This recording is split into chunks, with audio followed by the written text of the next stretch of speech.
Well, I made it to Las Vegas. I was not actually planning on being here today. I was planning on being in Mesquite for a day or two, but you know, I was there and it was the middle of the day and I just did not feel like staying there. So fortunately, the spot is still here. There's a sign down there that says there's a proposed zoning change for like office buildings. So this lot is eventually going to get developed, which is going to kind of suck. Like those two buildings went up in maybe 2021 or so. So anyway, I made it and I'm happy to be here. The drive was easy. I was a little bit worried that holiday traffic was going to be terrible, but it ended up being okay. So I'm really happy about that. So I ended up leaving St. George and, you know, just decided to come here. It's only about 100 miles away. So it's a pretty easy drive, hopping from one place to another. But I'm probably going to be here for maybe a couple weeks. I'm not exactly sure yet. So I'll just kind of show you my leaving process this morning.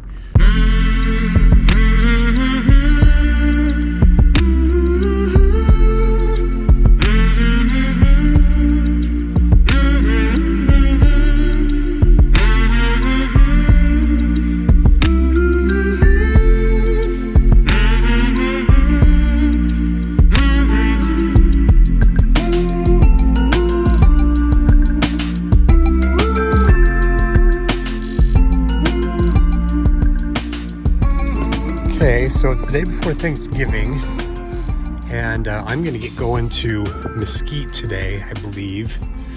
Boy, it rained hard last night. So we have this bit of this atmospheric river that's been hitting California, and we've got the edge of it, and I just came out and it has rained. One of the things I did before I left was I did just a thorough look over of the RV, and I resealed a bunch of the roof. I found some areas that I didn't think were as solid. In fact, during a rainstorm, I happened to open the back closet that's over here, and there was drip.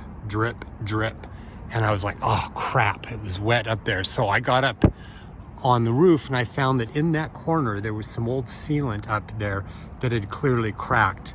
So I completely resealed all of that area. And I also resealed and repatched this area. I removed some old Dicor along there, and I patched some of those areas. So when I got the RV, I had put this Eternabond tape on top of the old sealant. You know, I wrestled whether I should do that. I saw other people in videos doing it, and so what I did was I put new Dicor down, let it dry, and then I put the Eternabond tape on top of it. But one of the things that I had to do also was this piece that comes up right here, it'd start to get a little bit flexible. There were a couple of bolts here that had kind of gotten loose. So I actually drilled and put 3 new screws into new holes down there to get them into new wood. And then I really resealed all of this area. So I put double Eternabond tape along this seal here. So I just went through and rechecked everything. And back there, let's see, this thing right there, I put new Dicor down. Okay, so let's go get propane. So while I was here, I had noticed that the caps on these things, both of them had flown off at some point. You can see that I redid the sealant on this. I noticed the old sealant was kind of cracking. So I redid the sealant on that. But this one had also come off, so when I was in getting propane, I asked them about it and they had one, and I just tested it and it worked out. It was this thing right here. So I'm gonna go in and get another one since it worked. Okay, so it was, where was it? It's over here. Yep, there was this thing right here. So that guy just pulled in after me. He's getting propane. It's a 1971. Look at that thing. So I just bought another one. I'm gonna get up there and put this on. Okay, so apparently these little things crimp like that, and then it just,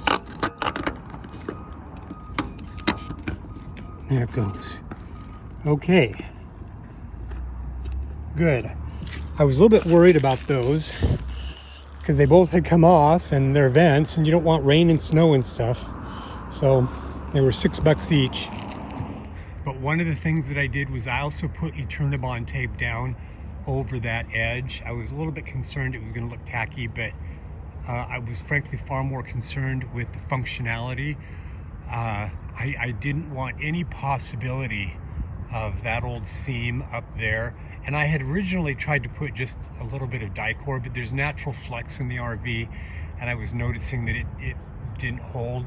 So yeah, I put that strip of that Eternabond sealant tape all the way down, all the way over to there. And then in this area, there's a lot of flex in that corner, and I noticed it looked like there was a bit of a gap there. On the interior, I wasn't seeing any evidence of water intrusion, but I didn't want to take any, you know, I didn't want to risk anything. So I put a bunch of Dicor on there, and underneath here, it had kind of come, there was a little bit of a gap. So yeah, it's always wise to check your RV out every season and just look for things. And I also put on the back window, this was the hardest part. I actually removed sealant, and this Dicor stuff, the non-sag, and I only had a tan color. It's really goopy, and it can be a little bit hard to control. Okay, it is time to get out of St. George. I'm just gonna head to Mesquite for today. I could make it all the way to Las Vegas, but I always like stopping in Mesquite. So that's my plan.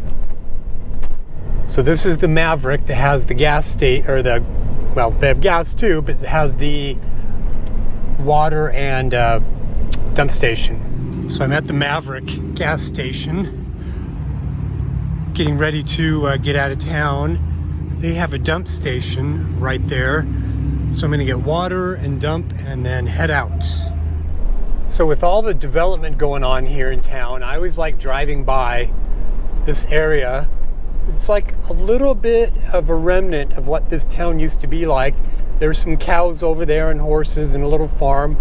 This used to be big time farming along here in this valley. Of course, now it's all just developed.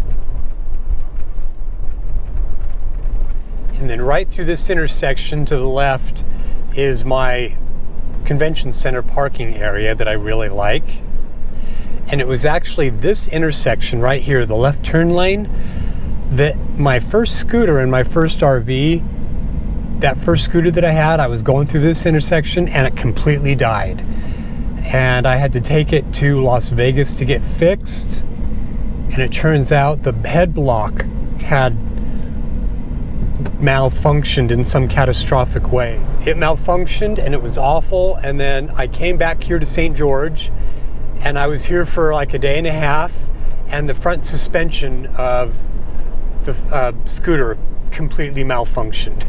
It was like unsalvageably bad, bad. And that was awful.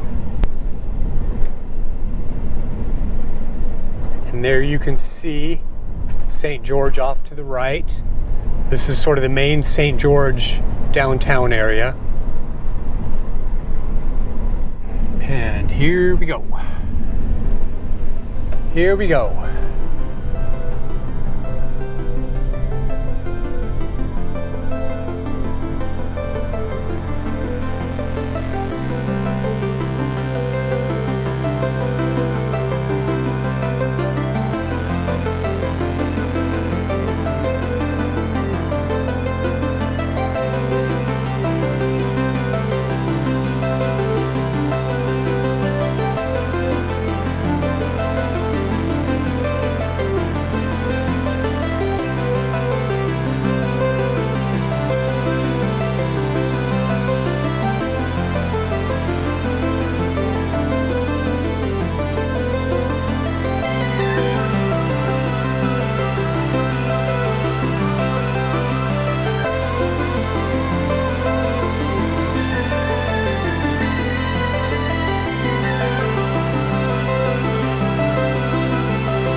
just suddenly emerge out of the gorge, Virgin River Gorge, right out into this big flat open area. Desert Springs, I guess that's this area right here. I've never actually stopped here. Here's Mesquite, just entered into Mesquite. In fact, I'm going to take this. I can get to Walmart from here. This is sort of where all the gambling is. There's a Starbucks down there I go to.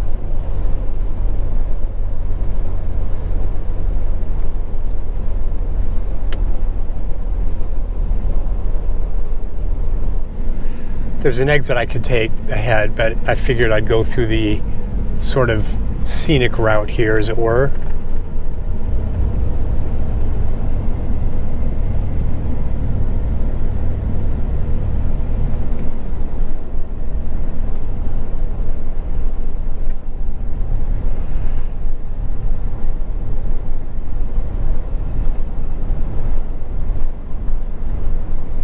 Eureka Casino Resort.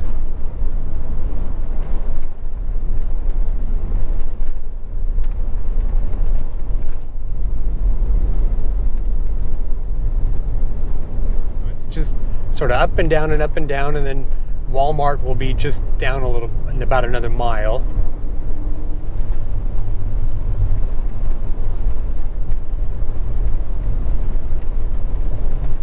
Okay, here we are.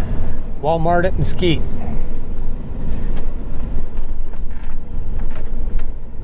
Oh, a couple of RVs that I'm going to be neighbors with. There's some over to the right, some to the left.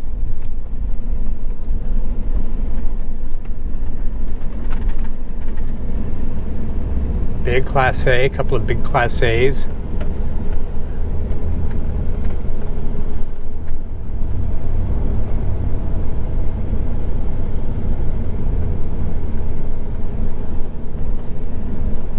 Gonna get angled down.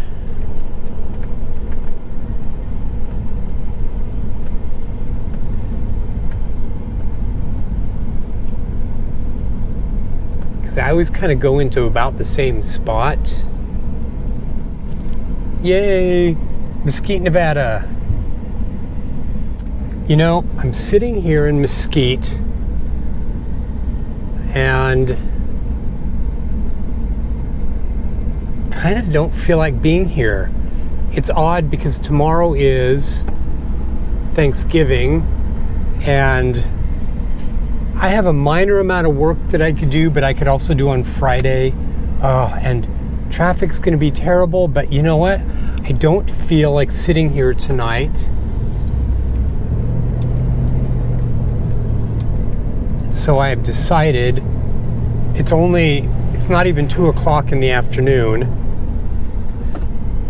Oh, it's just barely after 2. So I'm gonna go into Vegas. It's literally just an hour away.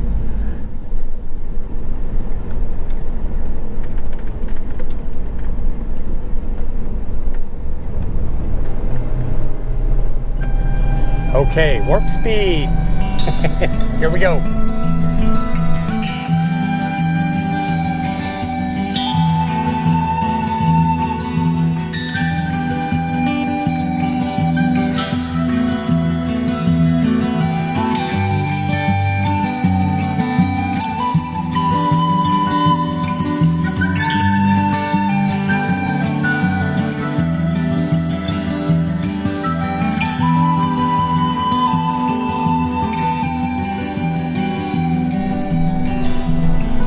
Okay, descending into Vegas. This is the first visible view of Las Vegas.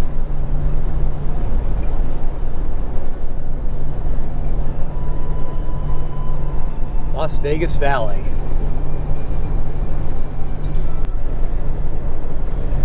Interesting. Look at the decorations on the overpass there.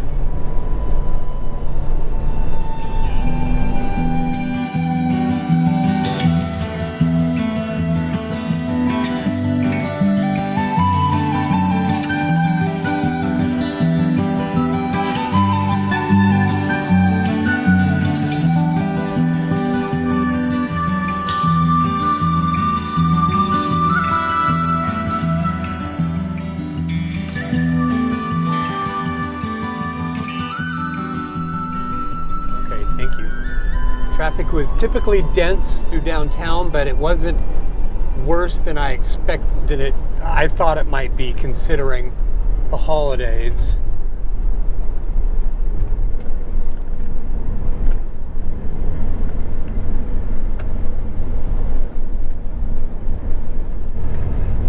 Okay, here we are.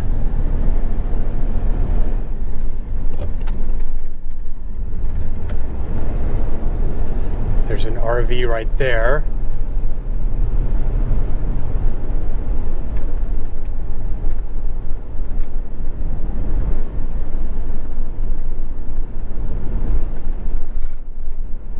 And the line of truckers up there.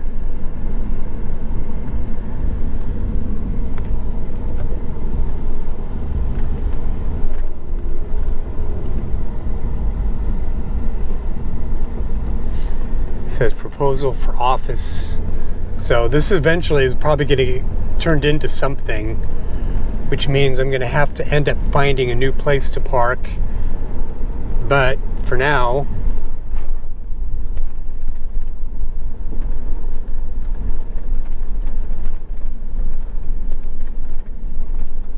it's here.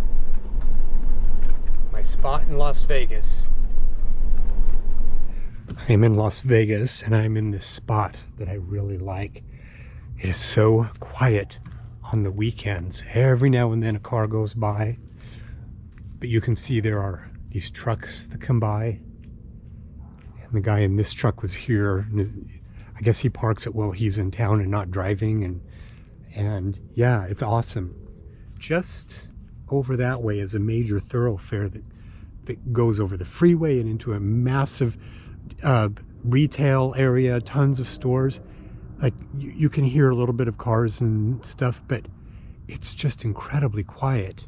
So every time you come back to a city you've been to before, you end up seeing things that are changing a little bit. So one thing I've noticed is that in that big shopping area, there's a Walmart, there's a Best Buy, there's just a bunch of stuff in this one big shopping center. And it used to be, at least I'm pretty sure, it used to be that the Walmart there didn't allow RV parking. But I was driving around and I noticed two RVs that have been there for at least a few days. And I drove around looking for signs, and there are no parking signs. In fact, there are, because it's adjoined parking lots between various different stores, it's quite big. In fact, my Planet Fitness is just right down from the Walmart. So what I noticed was that there are no signs saying no overnight parking. And I thought there were when I was here before. So I just went to the gym. There's my Planet Fitness. This is sort of this big shopping center. There's a Walmart like right there. These big adjoining parking lots. And that RV over there has been in that spot since I got here like 4, maybe 5 days ago. There was another RV that was here for a couple of days and it's gone. And then I've seen a handful of vans come and go. But I never thought this parking lot was good for RVs to come in here.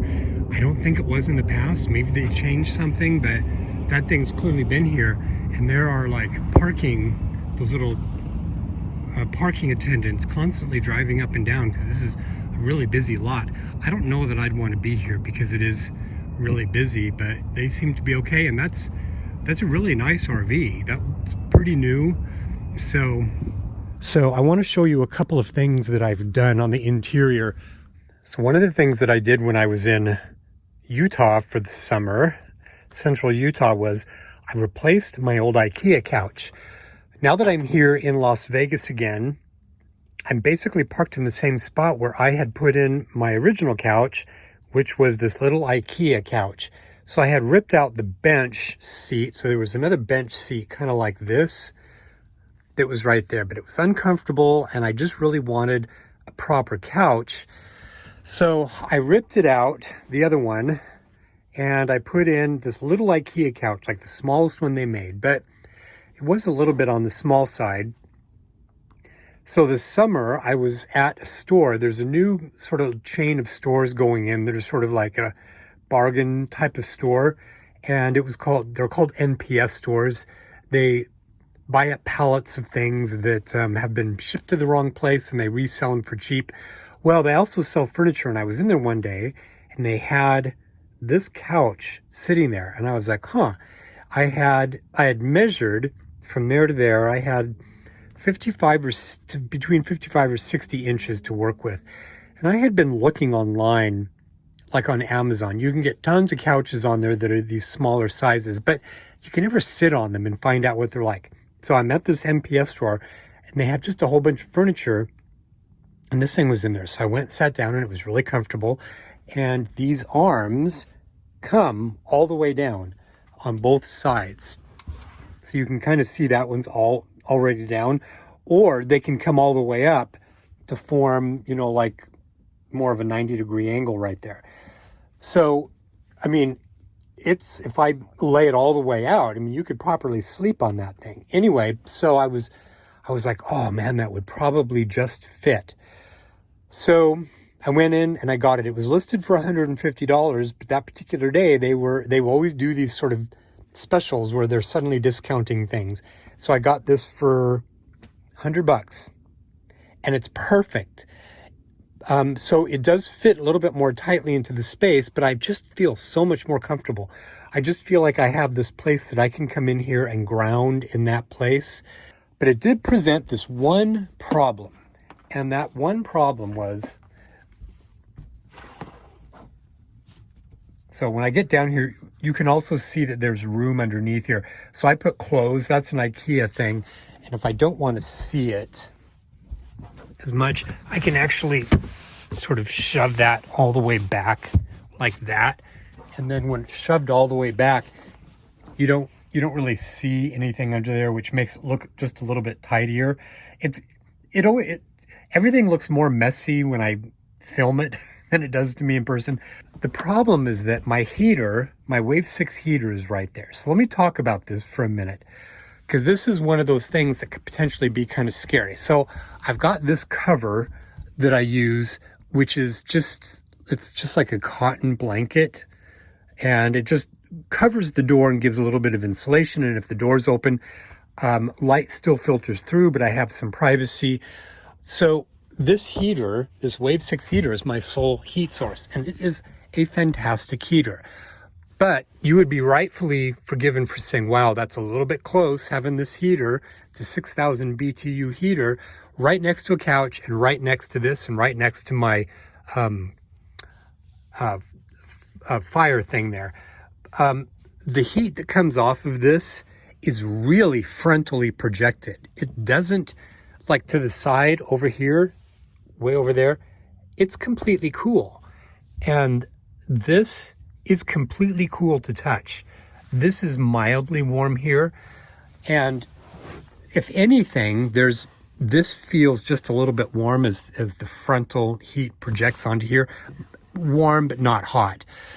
So I have spent countless hours here, so I kind of know what the dynamics of this are. And this thing is only mildly warm. It's not even remotely heated. So what I've done is I've also, because the heat does come out front, I've got this ceramic plate here, which kind of acts as a buffer. So the heat isn't heating this floor too much. It's warm, but it's not like overly hot. So this takes sort of the brunt of the heat that kind of radiates down to the floor. But I want to talk about this. So I got this new couch, and I was worried because there wasn't going to be a lot of clearance here. And this does get warm right here. And I was a little bit concerned about that. So I did some searching on Amazon, and Amazon has just about anything you could possibly need.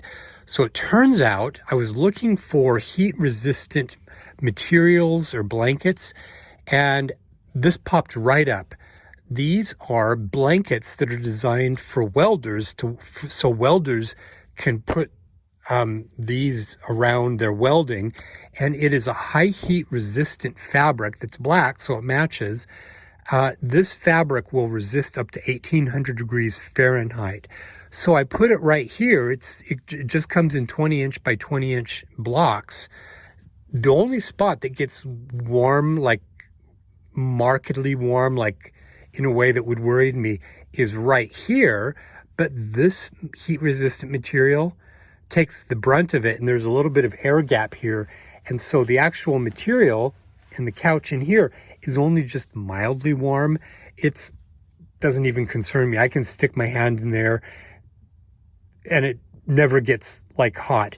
If I put my hand here, the heat from this eventually starts becoming uncomfortable. But this high heat resistant fabric is the shield, and it works fine. So I've sat here for countless hours with this heat on, and it's worked out really, really perfectly. So one of the other things that I did was I wanted more light in here, and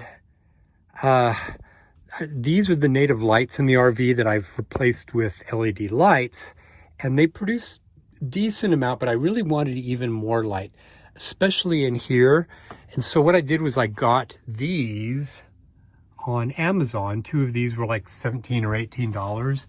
They both plug into my power unit's USB port. They're USB lights, so they draw very little power, and they produce, quite a bit of light. They're efficient, and I love them. And I actually have in the back, there we go. So I got another one, and I'm gonna have to replace this one because it's starting to flash, which means the LED light is going out. But I like it because when I'm back here, it produces light into the little bedroom area, and it doesn't draw from the RV's battery. One of the things that I wanted to show you that I did this summer was getting this little spigot. This thing's been awesome. So I've had 2 of these, and anytime I've wanted fresh water, because I only drink out of these, you have to hoist it up and pour it out, and it was always a real pain in the butt. So I went on Amazon and I did some searching for some things like this, and a bunch of these showed up, and it's actually battery operated. So if I turn it on, it just comes out like that. And when it needs to recharge, I just plug it into my power unit and recharge it. The charge holds for a long time. The only thing that I don't like about it is it's a little bit wobbly, but I mean, honestly, this has been so awesome. I just want some water, and I, just pour it out, and it's great. It comes out at a pretty decent flow. I've been tempted to try other models to see if I like anything better. I had thought about getting one of the hand pump ones, but this was great. It wasn't too expensive. And so, yeah, so this was one of the other little augmentations that I've done this summer.